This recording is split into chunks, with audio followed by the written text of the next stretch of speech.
Salut à toutes et à tous. Aujourd'hui on va parler d'une relecture, ce qui est une chose rare et je pense que c'est d'ailleurs peut-être la première fois que j'en parle sur ma chaîne. Pourquoi ? Parce que je relis très rarement des livres.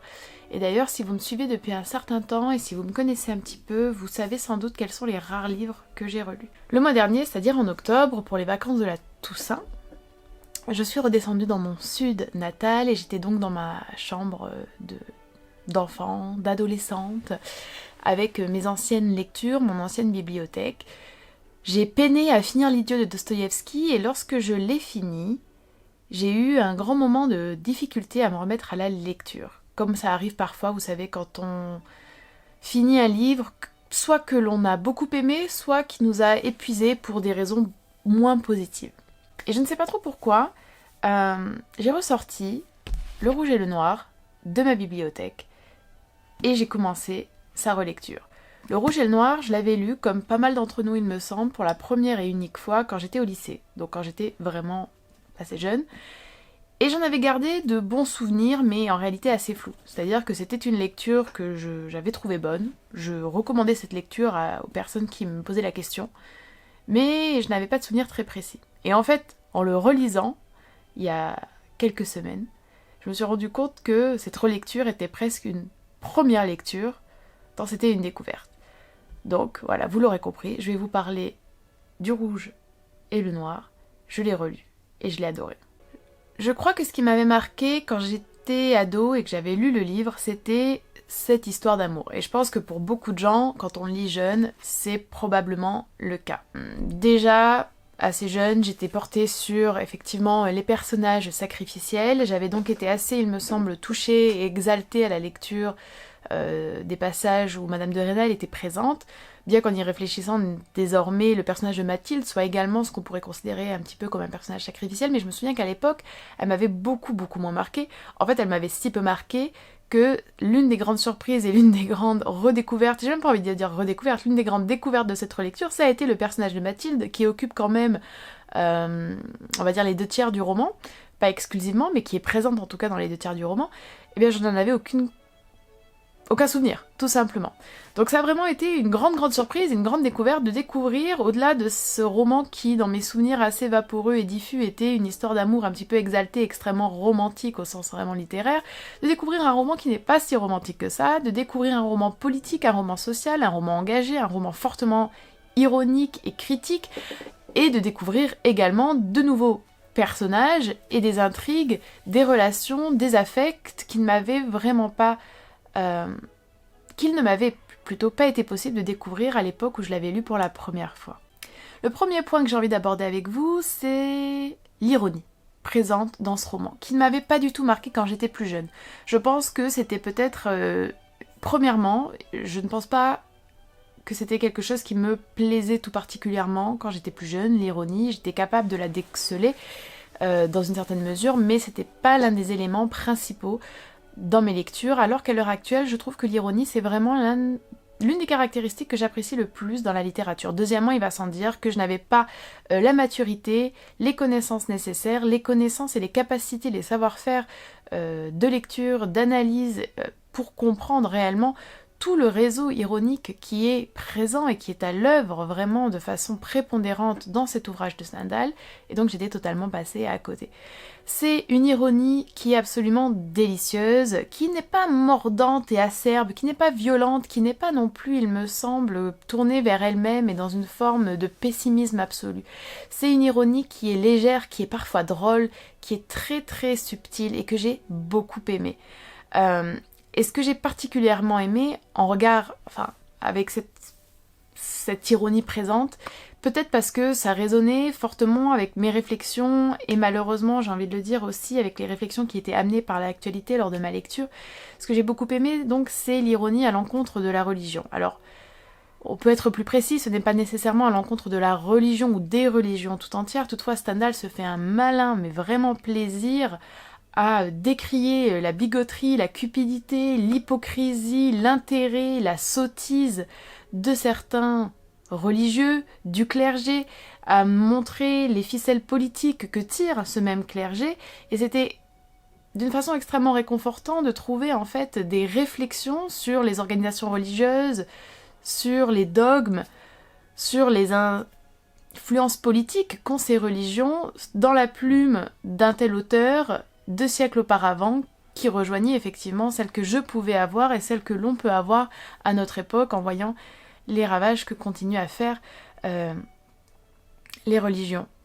Alors derrière cette ironie se cache bien évidemment des prises de position, qu'elles soient politiques, qu'elles soient sociales, qu'elles soient à l'encontre de la religion, comme je viens de vous le dire. Et ces prises de position sont extrêmement intéressantes. J'en reparlerai un petit peu plus tard dans le roman, dans cette vidéo au sujet du roman. Mais déjà en soi, l'ironie, je trouve qu'elle est tellement bien exécutée que c'était un réel plaisir, un réel délice à la lecture. L'ironie ne touche pas que ces sphères politiques et cet aspect religieux. Il y a aussi bien évidemment une forte ironie à l'encontre des personnages. Et une ironie d'ailleurs qui me fait beaucoup penser à celle qu'il y a chez Flaubert. C'est-à-dire que c'est une ironie qui est tendre, une ironie qui est assez affectueuse et bienveillante et dans la compréhension vis-à-vis des personnages. Pourquoi ? Parce qu'il y a effectivement beaucoup des auteurs, en tout cas si je parle de Flaubert et de Stendhal, il y a beaucoup d'eux-mêmes dans leurs personnages. Et donc, ils comprennent, ils sont passés par là, il y a une forme de douce moquerie à l'encontre de soi-même également, qui fait que cette ironie n'est pas froide et ne met pas à distance totalement des personnages qu'on peut lire, et ça c'est quelque chose que j'aime tout particulièrement. L'ironie, elle a été perçue très très clairement en fait lors de la parution de ce roman, Le Rouge et le Noir, peut-être beaucoup plus qu'elle ne l'est à l'heure actuelle quand on la lit en dehors d'un cadre scolaire ou d'un cadre universitaire, où là bien évidemment c'est un des aspects essentiel et qu'on ne peut pas négliger. Je voudrais juste vous lire une critique qui a été faite par Jules Janin à l'époque, en 1830, au sujet du rouge et du noir. Je n'ai jamais vu nulle part plus de rage anti-jésuitique et anti-bourgeoise que dans le livre de Monsieur de Stendhal. La partie remarquable de ce roman est le séjour de Julien au séminaire. Ici, l'auteur redouble de rage et d'horreur. Il est impossible de se faire une idée de cette hideuse peinture, elle m'a frappé comme le premier conte de Revenant que ma nourrice m'a conté. Voilà. Alors, la réalité, c'est que, à son époque, en tout cas, nombre de ses contemporains n'ont pas vraiment apprécié, entre autres choses, l'ironie et la dénonciation, les multiples dénonciations, devrais-je dire, qu'il y a dans ce roman. Il y a donc eu des réponses positives, favorables, des réponses beaucoup plus négatives à cette ironie. Petit point là qui est intéressant, peut-être pas pour tout le monde, mais pour celles et ceux qui s'intéressent à ces sujets précis, Le Rouge et le Noir, c'est un super exemple de défense, entre guillemets, du jansénisme face aux jésuites, ce qui n'est pas le cas dans beaucoup de romans. Les jésuites sont souvent présentés comme les religieux plus flexibles, plus souples, plus compréhensifs, etc. Tandis que les jansénistes sont souvent présentés comme des figures extrêmement rigides, extrêmement strictes. Ce qui n'est pas forcément totalement le cas, et je trouve que dans ce roman, c'est très très bien mené. La critique justement et l'ironie des religions, à l'encontre de la religion et du clergé se fait surtout à l'encontre du jésuisme, tandis que les jansénistes dans ce roman sont présentés comme effectivement plus austères, mais aussi plus authentiques, plus honnêtes, plus pieux. Et moi ça m'intéresse tout particulièrement parce que ça me fait penser aux Pensées de Pascal. Pascal qui est un auteur, un philosophe que j'apprécie énormément, et Les Pensées qui est l'un des ouvrages qui m'a le plus marqué en tant que lectrice, et que Pascal était effectivement fortement influencé par le jansénisme. Voilà, on referme la parenthèse qui n'est pas forcément intéressant pour tout le monde, mais j'avais quand même envie de vous en parler. Et on pourrait en reparler plus longuement dans une autre vidéo si jamais ça vous intéresse. C'est vraiment l'un des premiers points que j'ai envie de mettre en exergue et dont j'ai envie de vous parler pour vous inciter à cette lecture, c'est qu'il y a une ironie absolument délicieuse, très intelligente, très finement menée, et que j'aime beaucoup parce qu'elle est empreinte de clairvoyance et d'humanité. Deuxième point, et peut-être point le plus important, en tout cas le point qui, il me semble, c'est peut-être le point le plus accessible pour tous, le point qui peut toucher le plus de personnes, peu importe vos goûts en littérature, peu importe vos intérêts, que ce soit historiques, sociaux, culturels ou même de style littéraire, sont les personnages chez Stendhal. J'aime beaucoup les personnages de Stendhal. Les personnages de Stendhal, en fait, sont superbes. Ils sont extrêmement bien construits, ils sont superbement réalistes, ils sont très complets. Zola disait d'ailleurs, au sujet des personnages de Stendhal, prenez un personnage de Stendhal, c'est une machine intellectuelle et passionnelle, parfaitement montée. Alors après, dans la suite de son développement, il dit qu'il préfère les personnages de Balzac aux personnages de Stendhal, ce qui est tout à fait cohérent quand on connaît l'écriture et les intentions littéraires de Zola, mais ça n'enlève pas la pertinence en fait de cette première analyse. Il me semble en effet que les personnages de Stendhal sont parfaitement monté. La psychologie des personnages est remarquable. L'acuité, l'intelligence psychologique, le regard que porte Stendhal sur les personnages et sur la psyché humaine en général est absolument incroyable. Je trouve que pour son époque, c'est très percutant. En tout cas, je trouve qu'il y a une forme là vraiment d'avance que je retrouve pas forcément peut-être dans son style, dans son écriture, etc. Mais je trouve que dans la construction des personnages et dans le développement de leur intériorité et dans les aspects extrêmement psychologiques qu'il intègre à la construction de ces personnages-là, je trouve qu'il y a une forme de modernité et d'avance sur son temps du côté de Stendhal.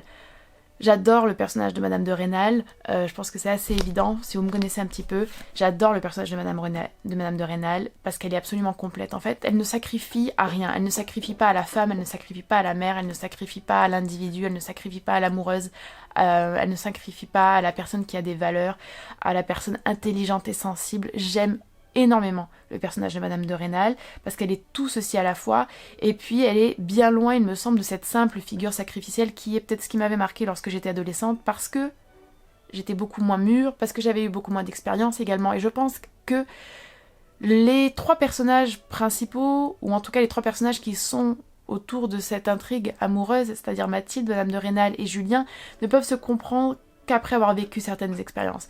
Pour vous donner un exemple, peut-être, en tout cas l'exemple le plus marquant, c'est que je n'avais pas, il me semble, saisi toute la cruauté, toute l'horreur du comportement de Julien envers ses femmes, et notamment envers Madame de Rênal, quand je l'avais lu étant adolescente. Je pense que c'est que en grandissant, et notamment quand on est une femme, c'est uniquement en ayant conscience de certaines choses, en vivant certaines choses, ou en voyant des personnes proches de nous les vivre, qu'on se rend compte en fait de la cruauté, mais absolument horrible de certains passages de ce roman qui mettent en scène, pour moi ça a été surtout Madame de Rênal et Julien, parce qu'on sent que Madame de Rênal renonce à tellement de choses, qu'elle se compromet tellement, qu'elle est tellement absorbée dans cet amour dans ce moment, alors que Julien lui est en train de réfléchir à autre chose, ou de se glorifier, de se vanter de cette réussite. Il y en a un qui est là pour la conquête et l'autre qui est là pour l'amour et le partage absolu. Effectivement, quand on est adulte, ça touche beaucoup plus que quand on est adolescente et qu'on n'a pas cette compréhension, il me semble, des rapports humains et même des dynamiques également de pouvoir et des dynamiques entre les genres. Et c'est ça que j'aimerais beaucoup dire, c'est que globalement, il me semble que les personnages féminins de Stendhal sont très intéressants, sont très bien construits. Et Simone de Beauvoir en parle dans Le Deuxième Sexe. Elle dit d'ailleurs que les personnages féminins de Stendhal sont comme des femmes de chair et d'os. C'est-à-dire que ce sont des personnages, comme je l'ai dit, très complets, très réalistes et qui surtout dépassent largement les stéréotypes, les clichés et l'archétype des personnages féminins. Alors de l'autre côté, effectivement, il y a Mathilde, ce personnage que j'avais totalement oublié, ce personnage qui est bien moins aimable que Madame de Rênal, ce personnage qui est bien plus... Je ne dirais pas qu'il est bien plus complexe que Madame de Rênal, parce que Madame de Rênal en soi, c'est un personnage, comme je l'ai dit, très complexe et très complet, mais Mathilde a quelque chose qui se la rapproche beaucoup plus de Julien. Mathilde, elle a cet ego, Mathilde, elle a cette fierté, elle a cette conscience de soi qui est bien plus présente.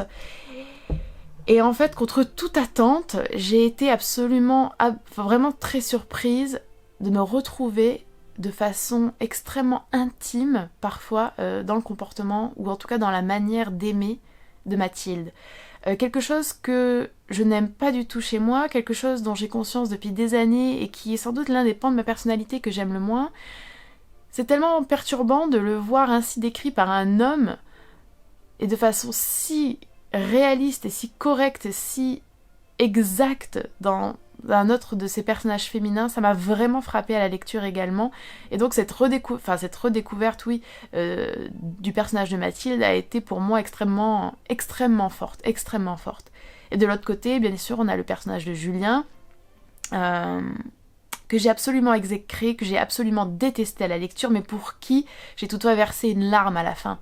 Et je pense que ça veut tout dire, et ça montre le brillant, le génie, le brio plutôt de Stendhal. Un personnage qui est dur, qui est un exemple en fait parfait de ce que peuvent créer les inégalités sociales, les injustices de nos sociétés sur des personnes qui sont déjà trop fières peut-être, trop sensibles, trop abîmées ou trop peu sûres d'elles, de façon paradoxale. Alors une situation qui fait d'ailleurs écho à celle qu'a vécue Stendhal, politiquement, je vous laisse vous renseigner là-dessus, mais en réalité Stendhal, lorsque Napoléon a dû être exilé, Stendhal a perdu aussi beaucoup d'avantages, beaucoup de sa position, beaucoup de son mode de vie, et ne savait plus vraiment quelle place il allait occuper dans ce nouveau régime politique. Et on retrouve de ça, effectivement, dans les inquiétudes qui malmènent, qui assaillent en permanence Julien. Et encore une fois, c'est une réflexion comme celle qu'on avait sur l'ironie vis-à-vis de la religion, c'est une réflexion qui est totalement actuelle. C'est-à-dire qu'en réalité, Stendhal s'interroge sur l'ascenseur social, sur les inégalités, sur la question des transfuges de classe. Bien évidemment, il n'utilise pas ces termes, ce sont des termes totalement anachroniques, mais la réflexion est bien là. Et la réflexion est très explicite dans les monologues intérieurs de Julien, dans ses rapports avec les autres, et même dans les questionnements qu'ont les autres sur l'ascendance de Julien, sur le fait qu'il est peut-être le fils naturel d'une personne beaucoup plus élevée qu'un simple fermier. Et enfin, le dernier point qui me semble absolument impossible d'écarter, c'est la dimension politique, effectivement, de ce roman. Une dimension politique qui était bien plus parlante pour les contemporains de Stendhal, parce qu'ils retrouvaient, malgré le flou qui est plus ou moins... Voilà, c'est pas un flou très très fort, mais disons que par exemple, on ne parle jamais du nom du roi, etc. Malgré le relatif flou, on va dire, effectivement, c'était très parlant, très évident pour les contemporains de Stendhal de se retrouver dans cette situation politique et sociale, ce qui n'est pas le cas pour nous, et effectivement, si on n'a pas cette connaissance de la politique et de l'histoire, on va dire, du 19e siècle, c'est un petit peu plus difficile d'avoir accès à toutes ces réflexions à la lecture sans avoir un complément ou un appareil critique ou historique à côté. Et j'ai fait cet effort, ce qui n'est pas quelque chose que je fais toujours, mais je l'ai fait et j'étais très heureuse de le faire. Pourquoi ? Parce que j'ai appris, premièrement, parce que ça permet de beaucoup plus apprécier l'œuvre, et ensuite parce que, en fait, Le Rouge et le Noir me fait beaucoup penser à l'éducation sentimentale. L'éducation sentimentale, pour moi, ressemble énormément au Lys dans la vallée, ça c'est assez évident, il me semble, et à Aurélien d'Aragon. Il le ressemble pour plusieurs raisons, et il le ressemble plus qu'il ne ressemble à ce roman de Stendhal. Toutefois, Le Rouge et le Noir, l'éducation sentimentale, et même Aurélien d'Aragon, en fait, ont un vrai point commun, qui est, il me semble, qu'au-delà du texte, c'est qu'ils se situent dans des temps troublés politiquement, et qu'ils ont été écrits dans des temps troublés politiquement, étant donné que le temps et la temporalité de l'action rejoint effectivement la temporalité de l'écriture. C'est des périodes de troubles politiques, c'est des périodes de mutation, c'est des périodes de grandes transformations, que ce soit culturelles, politiques, artistiques, économiques, même au niveau, je pense même de la philosophie, de la perception des êtres humains, de la perception du vivre ensemble. Et c'était des moments de réflexion, d'interrogation, des moments de doute pour les auteurs eux-mêmes. Que ce soit Aragon, que ce soit Stendhal ou que ce soit Flaubert, c'était des personnes qui étaient extrêmement touchées par toutes ces transformations politiques, historiques et sociales qui se produisaient devant leurs yeux, et ça se retrouve énormément effectivement dans leurs œuvres. Et en fait, ils utilisent ça en trame de fond qui n'est pas si... en tout cas qu'il ne faudrait pas occulter dans une lecture trop rapide ou trop peu contextualisée, sur laquelle ils viennent poser ces personnages, qui sont des personnages à la fois désabusés, à la fois meurtris, et meurtris parce qu'ils ne sont pas vraiment désabusés, ce sont des personnages très intéressants, il me semble, si on prend effectivement Aurélien,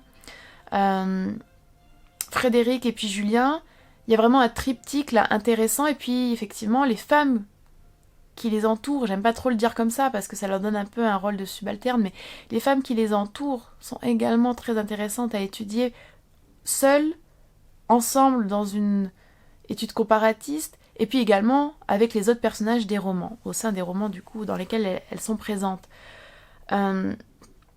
Et ces personnages-là, ils peinent à exister en fait dans cette atmosphère ou dans cette situation politique extrêmement complexe. On s'éloigne un petit peu de la politique à proprement parler pour entrer dans une forme de politique du roman, de politique de l'écriture, bref, j'espère que vous appréciez le lien que j'essaye de créer là.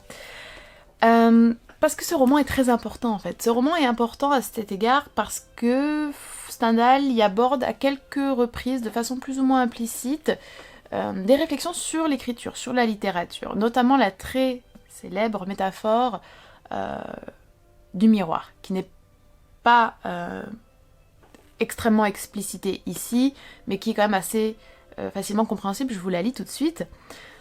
« Et monsieur, un roman est un miroir qui se promène sur une grande route. Tantôt il reflète à vos yeux l'azur des cieux, tantôt la fange des bourbiers de la route. Et l'homme qui porte le miroir dans sa hotte sera par vous accusé d'être immoral.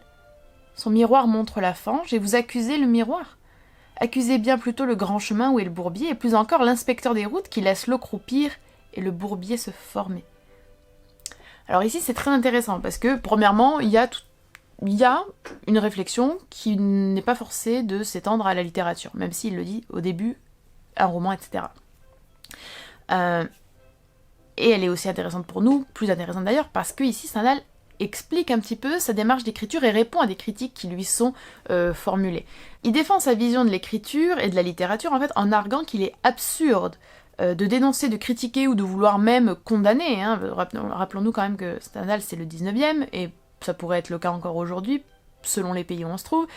En fait, il est vraiment absurde de vouloir critiquer ou condamner de quelque façon que ce soit un auteur qui représente la réalité si elle dérange, au lieu d'essayer de changer cette réalité.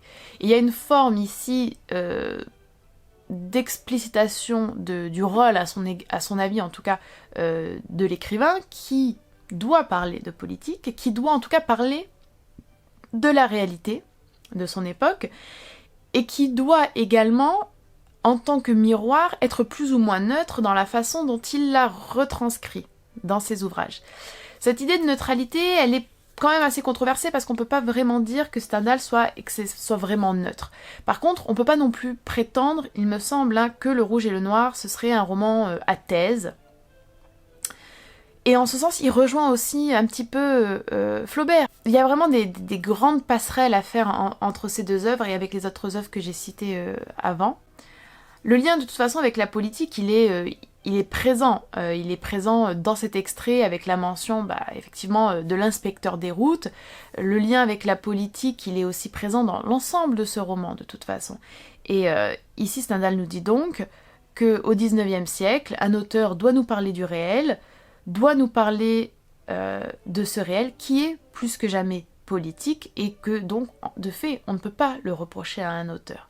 Et il dit même que si ces personnages, au-delà même des réflexions politiques d'un narrateur plus ou moins présent, il dit même dans une correspondance, il me semble, que les personnages eux-mêmes doivent s'intéresser à la politique, doivent s'occuper de politique. Et il y a un passage dans le roman où justement Julien est dans une malle-poste, une voiture qui faisait le lien entre plusieurs villes, bref, il se déplace, et en fait il est avec des inconnus, donc qui prennent également ce moyen de transport, et il y a là ce dialogue qui tient un petit peu de la fable, où l'un des personnages explique qu'en fait il s'était retiré à la campagne, parce qu'il en avait marre de la vie parisienne, il voulait être en province pour être calme et pour réchapper à la politique en fait, sauf que arrivé en province, dans cette petite ville, dans ce quasi-village presque, il se rend compte qu'il y a encore de la politique, avec les différentes exigences, les intérêts des uns et des autres, les conflits d'intérêts, les rivalités, les égos qui veulent accéder au poste de maire, au poste d'inspecteur, au poste de responsable de ceci, de cela, et en fait il retourne donc à Paris parce qu'il se rend compte qu'on ne peut pas échapper à la politique. Et là, il y a quand même une dimension de ce roman de Stendhal qui est extrêmement intéressante et qui n'est pas forcément assez mise en avant quand, je pense, on l'étudie par exemple au lycée, ce qui est normal parce qu'au lycée on est encore trop jeune pour le faire et malheureusement c'est pas forcément un ouvrage qu'on va relire plus tard, ou si on le relira peut-être pas dans un contexte, selon nos études et selon beaucoup de choses, où on aura les clés pour comprendre la dimension politique de ce roman. Et c'est vraiment ce que j'ai aimé faire durant cette relecture et c'est ce que je vous encourage à faire si jamais vous voulez vous lancer dans la relecture de ce merveilleux roman. Donc vous l'aurez compris, j'ai adoré. Mais vraiment j'ai adoré relire Le Rouge et le Noir. Je vais peut-être un petit peu vous spoiler, mais je pense que ça a peut-être été ma meilleure lecture dans un sens de l'année 2020. Je sais, c'est assez incroyable de pouvoir se prononcer sur la meilleure lecture. J'ai eu d'excellentes lectures, ça a été une très très bonne année, on y reviendra dans une autre vidéo, mais j'ai vraiment tout particulièrement aimé relire Le Rouge et le Noir. La frustration en fait qui était savamment orchestrée par Stendhal, qui nous tient, qui nous pousse, puis qui nous retient, puis qui nous fait miroiter quelque chose auquel on a tellement envie de croire avec notre petite moitié qui est encore bercée par tous ces topoïs romantiques, et puis d'un coup il nous déçoit. C'est génial. Et d'ailleurs, en faisant des recherches, j'ai trouvé cette critique encore de Jules Janin qui fait totalement écho à cette impression que je viens de vous décrire et que j'avais à la lecture. Il nous dit « Monsieur de Stendhal est un faiseur de paradoxes. Dans le moment le plus vrai de sa fiction, à l'instant même où il s'aperçoit que vous êtes attaché et intéressé, le voilà qui suspend son récit, qui brise sa phrase, qui s'arrête tout court et qui vous lâche froidement un paradoxe inattendu. Oui, il abuse même du paradoxe. Alors là où je suis pas d'accord, c'est que je ne pense pas que Stendhal abuse du paradoxe. Je pense que c'est une cohérence avec son récit et les intentions qu'il avait pour ce roman. Je pense que c'est une réussite en fait. Une réussite qui permet du coup à l'œuvre et à Stendhal dans un sens de nous posséder entièrement, de faire ce qu'il veut un petit peu, de nous tenter si bien qu'il est vraiment, enfin en tout cas pour moi, qu'il a été extrêmement difficile de m'extirper de ce roman, que j'ai un petit peu pleuré à la fin et que je n'arrivais pas à me défaire de ces personnages, de leurs réflexions et de leurs évolutions. Voilà. Je vous laisse, j'avais beaucoup d'autres choses à vous dire sur cette vidéo, mais j'avais pas non plus envie qu'elle soit excessivement longue et elle l'est déjà beaucoup. J'espère que justement tous les points que j'ai laissés de côté, tous les points dont je n'ai pas pu beaucoup parler, j'espère que vous pourrez en discuter en commentaire et j'espère aussi que ça vous donnera en fait envie de les découvrir par vous-même, de lire ou de relire Le Rouge et le Noir de Stendhal.